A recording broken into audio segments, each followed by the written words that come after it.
பல வருடங்கள் கழித்து மலையாளத்தில் வெளியான மஞ்சுமல் பாய்ஸ் படம் சூப்பர் டூப்பர் ஹிட் அடித்தது. அந்த படத்தின் வெற்றியின் தாக்கம் அடங்குவதற்குள் மேலும் ஒரு சூப்பர் ஹிட் படம் வெளியாகி தெலுங்கு தேசத்தில் பட்டையை கிளப்பி வருகிறது.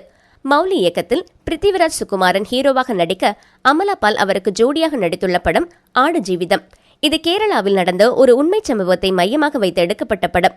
கேரளாவைச் சேர்ந்த நஜீப் என்பவர் வேலைக்காக சவுதி அரேபியா செல்கிறார். அப்போது பாலைவனத்தில் ஒரு கும்பலிடம் சிக்கி 2 ஆண்டுகள் அடிமையாக வாழ்ந்தவர் அங்கிருந்து எப்படி தப்பித்தார் என்கிற கதையை தழுவி இயக்குனர் உணர்வுபூர்வமாக படத்தை எடுத்திருக்கிறார். 2008ஆம் ஆண்டு ஆடு ஜீவிதம் கதையை படமாக்க மௌலி ஆரம்பித்தார். கிட்டத்தட்ட 10 ஆண்டுகள் கழித்துத்தான் இப்படத்தின் ஷூட்டிங் தொடங்கியிருக்கிறார் இயக்குனர். ஏனென்றால் ஸ்கிரிப்ட் பணிகள் மட்டும் 10 ஆண்டுகளாக நடந்ததாம். இத்தனை ஆண்டுகளின் கடுமையான உழைப்புக்கு பிறகு நேற்று உலகமெங்கும் இப்படம் ரிலீஸ் ஆனது. 1400 திரையரங்குகளில் வெளியான இப்படம் தமிழகத்தில் மட்டும் 450 ஸ்கிரீன்களில் வெளியிடப்பட்டுள்ளது.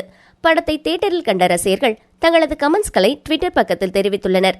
அதில் முதல் பாதி நன்றாக இருந்ததாகவும் பிருத்திவிராஜ் நடிப்பில் மிரட்டியிருக்கிறார். AR ரஹ்மான் இசையில் பாடல்கள் வெறித்தனமாக இருப்பதாகவும் மற்ற நடிகர் நடிகைகளின் நடிப்பு அருமையாக இருந்தது என்றும் கூறியிருக்கின்றனர். மேலும் ஒரு விமர்சகர், ஆடு ஜீவிதம் படம் நிச்சயமாக ஆஸ்கர் விருதுக்கு தகுதியுள்ள படம். அந்த அளவிற்கு பிருத்திவிராஜ் நடிப்பில் பின்னி இருக்கிறார். நிச்சயமாக இப்படம் வெற்றி பெறும் என்று கூறியிருக்கிறார்.